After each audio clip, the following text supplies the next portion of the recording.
reason why buildings are burning is because this city, this state would prefer preserving that white nationalism and that white supremacist mindset over arresting, charging, and helping to convict 4 officers who killed a black man. That is the reality of what we're dealing with. This is not just a few cops doing things across the country. This is not a good cop versus bad cop situation. This is Ahmaud Arbery being shot down by white men on the streets of Georgia. Breonna Taylor being killed in her home. This is in New York City, where we were until freedom. We were just in New York fighting the police officers who, in the name of social distancing, were damn near killing black young people on our streets. This is a coordinated activity happening across this nation. And so we are in a state of emergency. Black people are dying in a state of emergency. We cannot look at this as an isolated incident. The reason why buildings are burning are not just for our brother George Floyd. They're burning down because people here in Minnesota are saying to people in New York, to people in California, to people in Memphis, to people all across this nation, enough is enough. And we are not responsible for the mental illness that has been inflicted upon our people by the American government, institutions, and those people who are in positions of power. I don't give a damn if they burn down Target, because Target should be on the streets with us, calling for the justice that our people deserve. Talk about it, Tamika. Where was AutoZone at the time when Philando Castile was shot in a car, which is what they actually represent? Where were they? So if you are not coming to the people's defense, then don't challenge us when young people and other people who are frustrated and instigated by the people you pay. You are paying instigators to be among our people out there throwing rocks, breaking windows, and burning down buildings. And so young people are responding to that. They are enraged, and there's an easy way to stop it. Arrest the cops. Charge the cops. Charge all the cops. Not just some of them, not just here in Minneapolis. Charge them in every city across America where our people are being murdered. Charge them everywhere. That's the bottom line. Charge the cops. Do your job. Do what you say this country is supposed to be about, the land of the free for all. It has not been free for black people, and we are tired. Don't talk to us about looting. Y'all are the looters. America has looted black people. America looted the Native Americans when they first came here. So looting is what you do. We learned it from you. We learned violence from you. We learned violence from you. The violence was what we learned from you. So if you want us to do better, then damn it, you do better.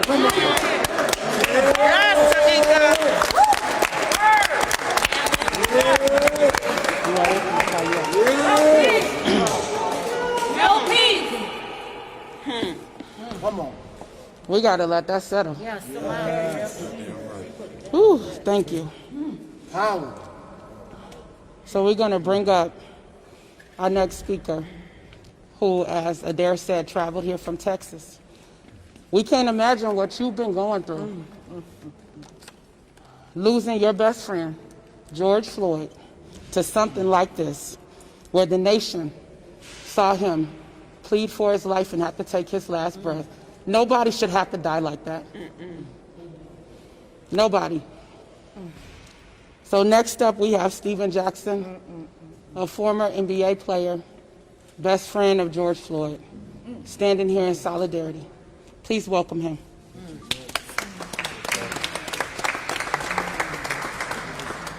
Oh, man.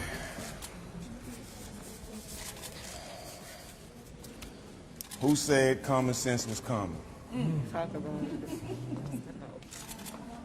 What happened to common sense? My brothers, I love y'all. Love you too, bro.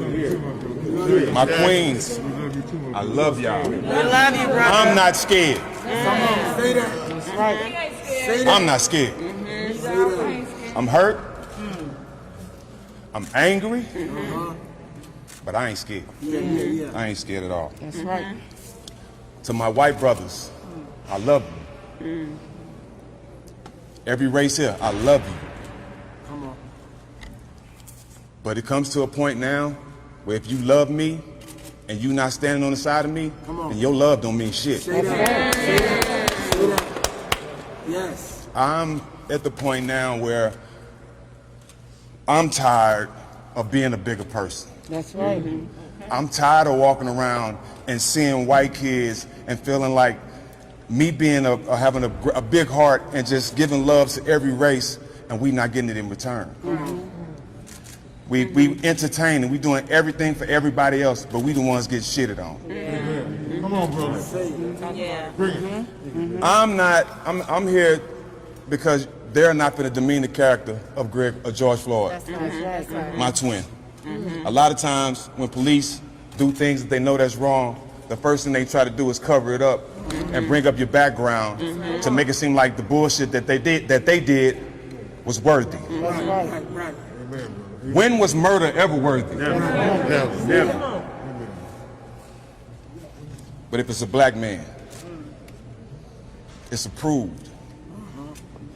You can't tell me when that man had his knee on my brother's neck, taking his life away with his hand in his pocket, that smirk on his face didn't say I'm protected. That's right. That's what it says. That's what it says.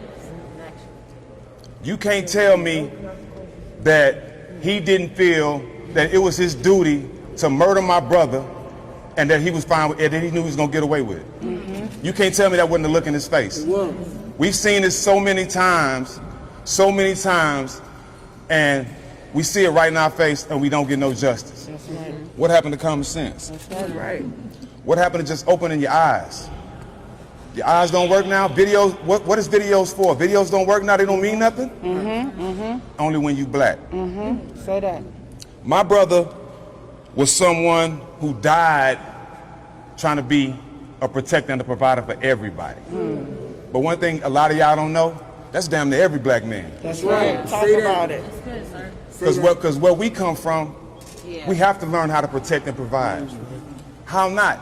The ones that don't know how to protect and provide, the ones that ain't proud to be black, are the ones that get knocked off early.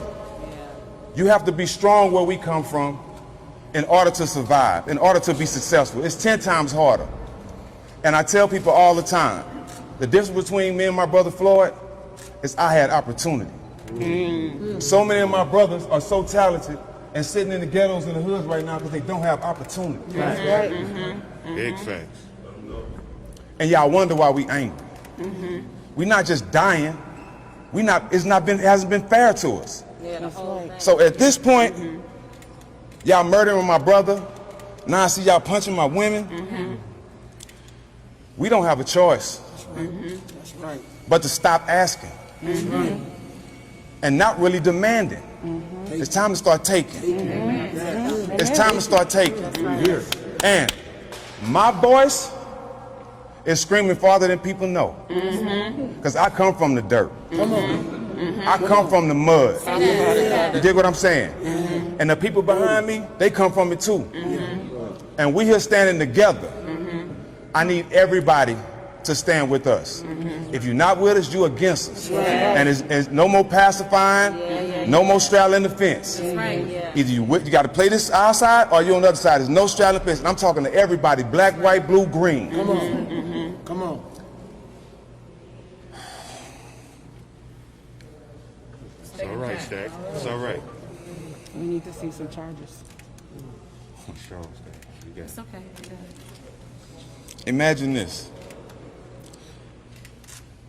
A man growing up in an area where the odds are already against him. Trying to figure it out. You know, they say experience is the best teacher. So you're going to make mistakes. That's right. Everybody going to make mistakes. You make some bad decisions.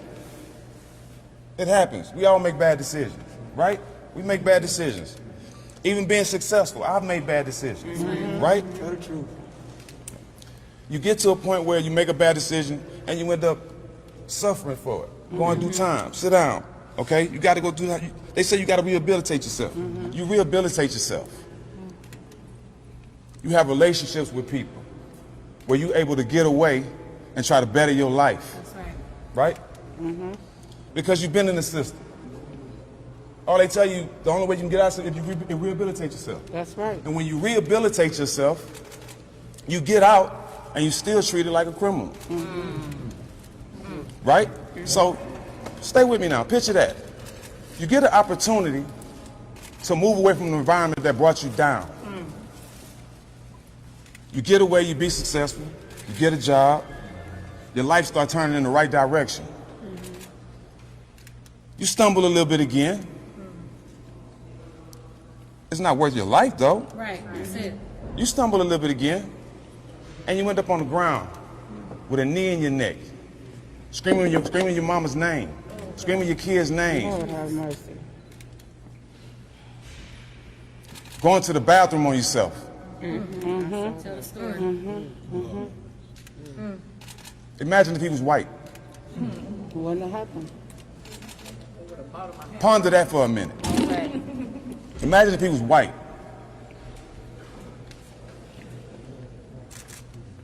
It would be 30,000 more cameras in here. Let's keep it real. It's over for sugarcoating shit.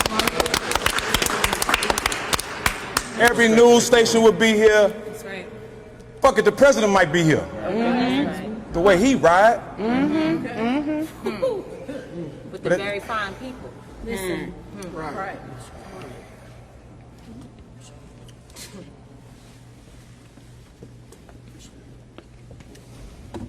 We, as black men, we've seen a lot of stuff as far as murders and people being taken from us. Right? True. But now, not only it's been seen by us and our brothers, but it's been seen by our children now. So I'm sitting there watching this, and my daughter tells me, Dad, I can't leave you. Because I seen what happened to your friend. And I think you need me. My daughter's 6 years old. Oh my God. For my daughter to see that and tell me that I need her at 6, imagine what the pain and the frustration is in my mind right now. Because my daughters are seeing police punch on them and slam them to the ground. And we ain't getting no justice. Right. And we as fathers are starting to feel hopeless. And when we feel hopeless, we retaliate. Yeah. And if you're not giving us no answers, we got to come up with our own answers. And we willing to do that. That's right. Understand that. We willing to do that. We going to use our platform. I'm going to use everything I have to get a conviction, to get all these motherfuckers in jail. Excuse my French. I'm angry. Speak your truth. But I'm a proud black man. Say that. Say that. I mean that from the bottom of my soul. Come on, Shaq. And I can say that and tell everybody here I still love you. That's right. But I'm at a point now, I don't need your love. I honestly don't need it. And want me to tell you why I don't need it? Because the love I need, it's always been here. It's always been here. We just haven't came together yet. That's good. But I'm starting to feel it. Come on. I'm starting to feel it. I'm starting to feel it. I'm starting to feel it. And I thank God for everybody here. But we came for justice. We came for convictions. I definitely came because this city is definitely going to take care of my brother's kids. He has 2 beautiful daughters that he can't provide for. 2 nights ago, I'm on the phone with Roxy. Gigi don't even know. She still ain't told her daughter. So she decides to tell her why I'm on the phone. Imagine the cries from a 6-year-old girl that just found out her dad has been murdered for the world to see. Violently, for no fucking reason.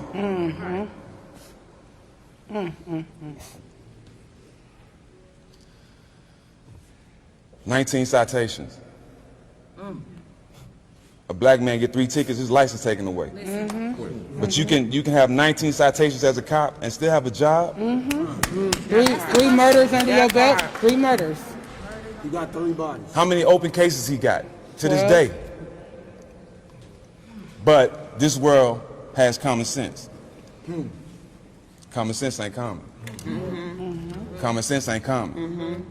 When you see one person and you treat them like shit, that ain't common sense. That's hate. And a lot of people have it. But you know what? It's building up in us.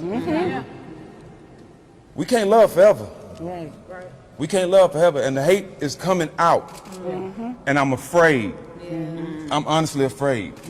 Because I know what comes from hate from us. And I know why y'all so scared. Because y'all scared that we're going to pull a you on you.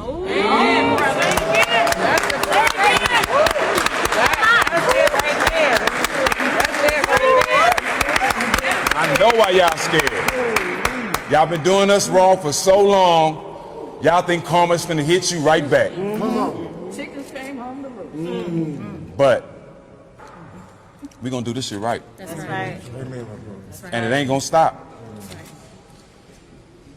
I don't have no more tears, honestly. I've cried enough. I've cried enough. I'm here for one reason, for my brother's honor.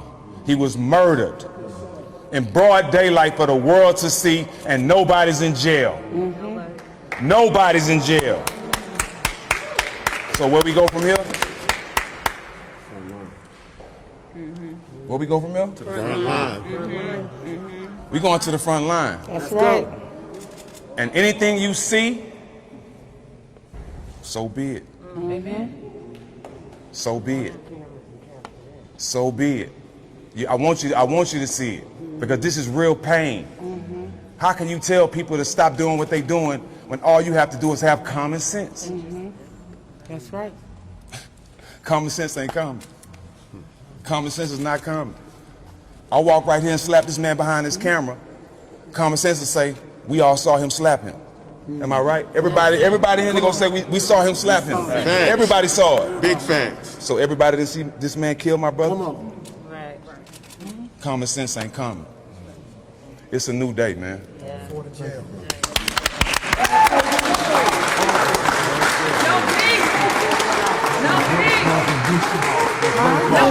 called from Houston. They went to high school together. He asked me to send peace to the community. Okay. He called this morning from Houston. Who was your? Eugene for the road. He called this morning. You say the groups that are standing with us up here. I don't know what that is. I'll give it I want to, See, we here. That's why they arrested us. so we're about to take a couple of questions. But before we do, one of the things that we want to do today is ask our governor, demand that Governor Tim Walz use his executive power and privilege to do something significant in this situation. Yes, right. Since he was elected, we have pushed him. We have shut down his office to demand that he hold police across the state accountable, including state troopers. And he has done absolutely nothing. So there's blood on his hands as well, and he needs to step up to the plate. So y'all see from everything you've heard from the people here, we're not playing no games, and neither are those people out in the streets. We will take some questions. Jamie, okay, so I've just been told there is one more speaker that we don't want to miss. Someone who traveled all the way here, that all of us are familiar with. Prominent actor and singer, Mr. Jamie Foxx, came to stand in solidarity for justice for George Floyd. Please welcome him. First of all, I just want to say, Come on all the way. I want to say this, that I've experienced this before, able to watch the Rodney King when I was in LA,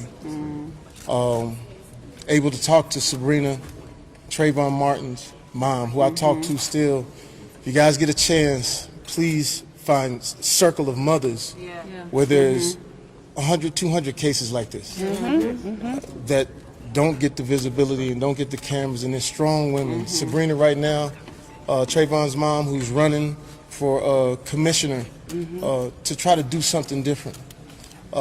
This is the toughest time when things like this happen. My man Jack, when I saw him speaking on his Instagram, I called that black man. I said, hey, whatever you need from me. I'm a young boy from, well, older now, but I'm a young cat from Texas. I'm from Terrell, Texas.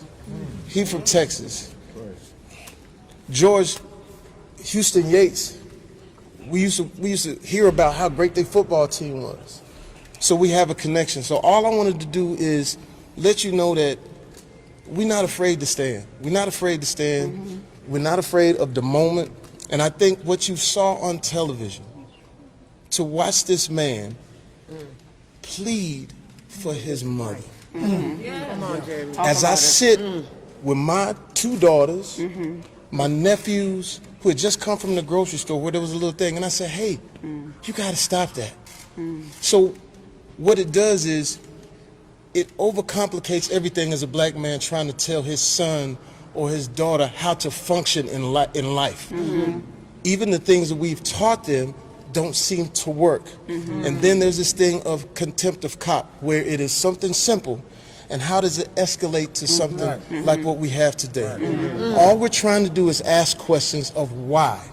Why is it when a person who walks into a church, sits down with the parishioners, prays with them, then takes out a gun and causes havoc, and you apprehend them? Right. A white guy. Why, when it comes to us, it seems like the brute force ends up what we're doing today. So all I wanted to do today was let you know that I'm not a celebrity. I'm from Terrell, Texas. These are my brothers. Talk about it. This means everything, because at the end of the day, when we see you guys out here on the front line, we want to let you know you got support. We want to let you know that anytime you need us, you can call us, we come. We're not afraid of this moment. God bless George and his family. Please wrap your arms around it. And to all of my friends who aren't black, just try to put yourself in our position. And thank you for what you're doing. That's all I want to say. We love you. We're here. We love you too. Thank you. Thank you for not leaving us to stand alone. I want to acknowledge the people who were responsible for helping to pull this together, all of the partners. Pillsbury United Communities, Minneapolis chapter of the NAACP, Untill Freedom, Woke Vote, and the Racial Justice Network. And Minneapolis Foundation. And the Minneapolis Foundation. And I want to thank Carl Anthony Towns for stepping up too and showing up. Yeah. Absolutely. So now we will take a couple of questions. Okay, so 5 years ago, we were all here when Brother Jamar Clark was killed by two Minneapolis police officers. Mike Freeman chose not to take it to a grand jury and let those officers walk, and in fact let them back on the force. Now that we have one arrest, what is going to be moving forward to make sure that the culture of the Minneapolis police force is changed? Well, one arrest is definitely not going to change the culture. That's the bottom line. We call for 4 arrests, and we want to make that clear to the media. Please do not run away with the narrative that highlights one arrest. That is nothing at the end of the day. They should have been arrested, but we want to see 4 arrests and charges for everything that they did that violated the law and the civil rights of George Floyd. Do you want to share something? Yes, please, briefly. My name is Lee Merritt. I'm a civil rights attorney. I've been given the privilege of being able to stand as co-counsel with this family with Attorney Benjamin Crump. We made an announcement earlier today that this community is going to back and that we're going to see push forward into the future. The first, I appreciate the question. We need long-term systemic change. And 1 arrest and 4 arrests won't accomplish that. And so we're taking this family, the family of George Floyd, along with the family of Ahmaud Arbery, along with the family of Breonna Taylor, to the capital city. We're taking them to Capitol Hill. We're demanding specific federal legislation that changes qualified immunity, that changes police accountability standards. We're meeting with this community because we dare not dictate to them what they need to change in this community. We're putting together a task force that will systematically address not only the issues prevalent here in Minnesota, but in South Georgia and in Texas and in Chicago and all over the country, because this problem is far beyond the death of one man, but we can draw a line in the sand here. That's right. Black people are exhausted, and I speak on behalf of some of the greatest attorneys in the country, with Chris Stewart, with Benjamin Crump, with his partner, Mr. Miller. We're bringing our legal power here. We're bringing our activist power here. We're bringing our celebrity power here. We're bringing everything that we have. Yeah. We're laying it on the line. We're saying this is enough. Exactly. It's going to change permanently. Any other questions? Can you say your name one more time, sir? Lee Merritt, Leemerritt. And your title? Civil rights attorney for the family of Ahmaud Arbery and co-counsel for the family of George Floyd. Okay, so I'm seeing no more questions. Well, I don't see any more questions. Okay, so we have been asked to let you all know that there is a rally happening across the street from 1 p.m. to 2 p.m. in the plaza of the Government Center. All are welcome. Thank you all for being here. I'm sorry, and I didn't mean to cut you off. But not Rashawn. What is his name? What has to happen? Oh, shit. Thank you all for joining us. The other guy was supposed to speak with Who? Royce White. I don't know Right who. here. Sorry. Oh, I was trying, I'm sorry. Can you speak at the rally? 100%. Okay. I didn't know. We're going to be at the front I'm line sorry. for the whole group. What happened over there? Everything okay? Where's your stuff? I gotta get my.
You know, I would never interrupt you normally.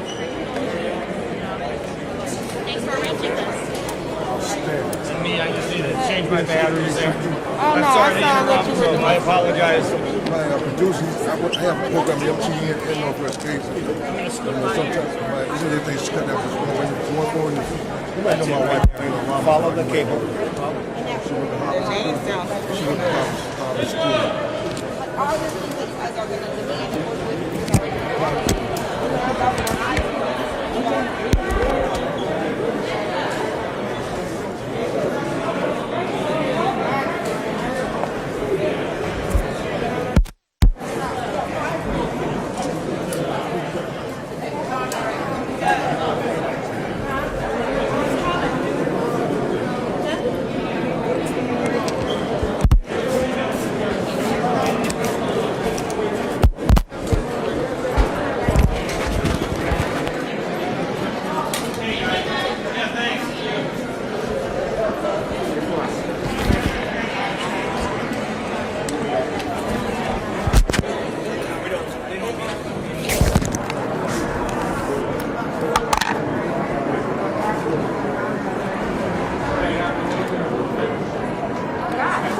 I'm going to shut this off for now. Okay, yeah, it might just be a live picture.